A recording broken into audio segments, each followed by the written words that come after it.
மாண்புமிகு தமிழ்நாடு முதலமைச்சர் நான் விஜய் வந்து முதல் மேடை பேச்சு முதலமைச்சராகி திருச்சியில் இருந்துச்சு. அங்க சொன்னாரு, நாங்க ஓட்டுக்கு காசு கொடுக்கறது ஒழிச்சிருக்கோம் அப்படின்னு.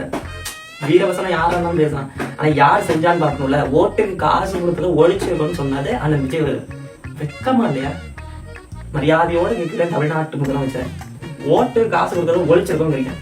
உங்களுடைய தாவேக்காவுடைய வேட்பாளர் ஓமலூர் சட்டமன்ற தொகுதி, சேலம் மாவட்டம் ஓமலூர் சட்டமன்ற தொகுதியில அதுக்கு 2000 ரூபாய் ஓட்டுக்கு காசு கொடுத்தத அந்த தொகுதியில வேட்பாளர் ஒப்புக்கொண்டிருக்காரு.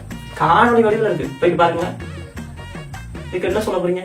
இப்ப ஓர சக்தி, கோர சக்தி, பார சக்தி, தீர சக்தி, ஓர சக்தி எங்க போடுச்சு? இப்ப நீங்க என்ன சக்தி? அதாவது ஸ்கிரிப்ட பார்த்து ஒரு முதலமைச்சர் பேச்ச இதையும் ரசிக்கக்கூடிய கூட்டம் இருக்கு. ஓர சக்தியா, பார சக்தியா, கோர சக்தியா? இப்ப இந்த சக்தி எந்த சக்தியில வரும்?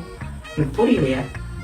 வாய் இருக்குன்னு சொல்லிட்டு ஓட்டுக்கு காசு கொடுக்கறத, ஓட்டுக்கு காசு கொடுத்து ஓட்டு வாங்குற கட்டத்தை நாங்கள் நிறுத்தி விட்டோம், ஒழித்து விட்டோம் அப்படின்னு புரட்சிகரமா பேசுறீங்க.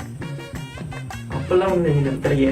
திமுக ஓட்டுக்கு காசு கொடுத்துச்சு, அதிமுக ஓட்டுக்கு காசு கொடுத்துச்சு, நீங்களும் ஓட்டுக்கு காசு கொடுத்துருக்கீங்க 2000 ரூபாய். 5 வருடத்துல கண்டிப்பா மக்களுக்கு தெரிய வரும் எது ஊழல் சக்தின்னு தெரியும், எது ஓர சக்தி, எது கோர சக்தி, எது பார சக்தின்னு தெரியும். இவர்தான் தமிழ்நாடு முதலமைச்சருக்கு இதை சொல்ல